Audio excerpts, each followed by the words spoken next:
خدا باپ کے زندہ اور جلال کلام میں سے زندگی برا کلام پالوس رسول کا پہلا خط تموتیس کے نام، اس کا 5 باب 1 سے 25 آیت مبارکہ تک۔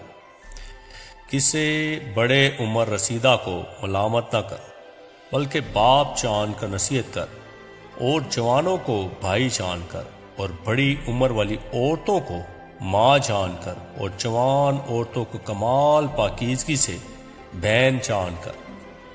ان بیواؤں کو جو واقعی بیوہ ہیں عزت کر، اور اگر کسی بیوہ کے بیٹے یا پوتے ہوں تو وہ پہلے اپنے ہی گھرانے کے ساتھ دینداری کا برتاؤ کرنا اور ماں باپ کا حق ادا کرنا سیکھیں، کیونکہ یہ خدا کے نزدیک پسندیدہ ہے۔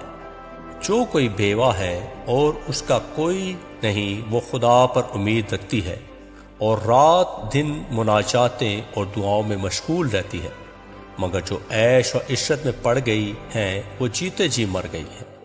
ان باتوں کا بھی حکم کر تاکہ وہ بے الزام رہے۔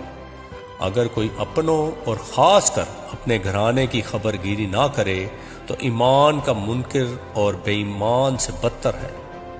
وہی بیوہ فرد میں لکھی جائے جو 60 برس سے کم کی نہ ہو، اور ایک شوہر کی بیوی ہوئی ہو، اور نیک کاموں میں مشہور ہو، بچوں کی تربیت کی ہو، پردیسیوں کے ساتھ مہمان نوازی کی ہو، مقدسوں کے پاؤں دھوئے ہوں، مصیبت زداؤں کی مدد کی ہو، اور ہر نیک کام کرنے کے در پہ رہی ہو۔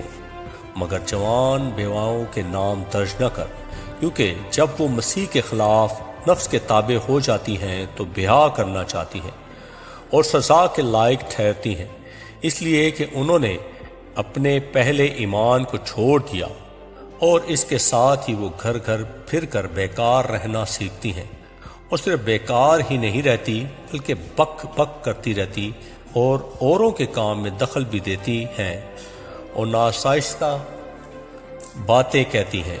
بس میں یہ چاہتا ہوں کہ جوان بیوائیں بیاہ کریں، ان کے اولاد ہو، گھر کا انتظام کریں اور کسی مخالف کو بدگوئی کا موقع نہ دیں، کیونکہ بعض گمراہ ہو کر شیطان کی پیرو ہو چکی ہیں۔ اگر کسی ایماندار عورت کے ہاں بیوائیں ہوں تو وہی ان کی مدد کرے اور کلیسیا پر بوجھ نہ ڈالا جائے، تاکہ وہ ان کی مدد کر سکے جو واقعی بیوہ ہیں۔ جو بزرگ اچھا انتظام کرتے ہیں، خاص کر وہ جو کلام سنانے اور تعلیم دینے میں محنت کرتے ہیں، دو چند عزت کے لائق سمجھے جائیں، کیونکہ کتاب مقدس یہ کہتی ہے کہ دائیں میں چلتے ہوئے بیل کا منہ نہ باندھنا، اور مزدور اپنی مزدوری کا حقدار ہے۔ جو دعویٰ کسی بزرگ کے برخلاف کیا جائے، یعنی 2 یا 3 گواہوں کے، اس کو نہ سن۔ گناہ کرنے والوں کو سب کے سامنے ملامت کر، تاکہ اوروں کو بھی خوف ہو۔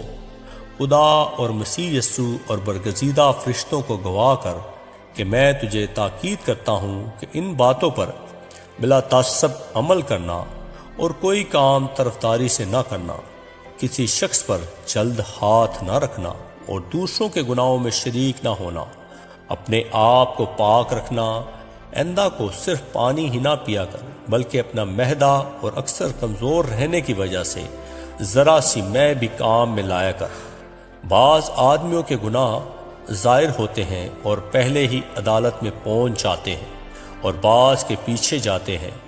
اسی طرح بعض اچھے کام بھی ظاہر ہوتے ہیں، اور جو ایسے نہیں ہوتے وہ بھی چھپ نہیں سکتے۔ جتنے نوکر جوئے کے نیچے ہیں، اپنے مالکوں کو کمال عزت کے لائق جانیں، تاکہ خدا کا نام اور تعلیم بدنام نہ ہو۔ اور جن کے مالک ایماندار ہیں، وہ ان کو بھائی ہونے کی وجہ سے حقیر نہ جانیں، بلکہ اس لیے زیادہ تر ان کی خدمت کریں کہ فائدہ اٹھانے والے ایماندار اور عزیز ہیں۔ آمین۔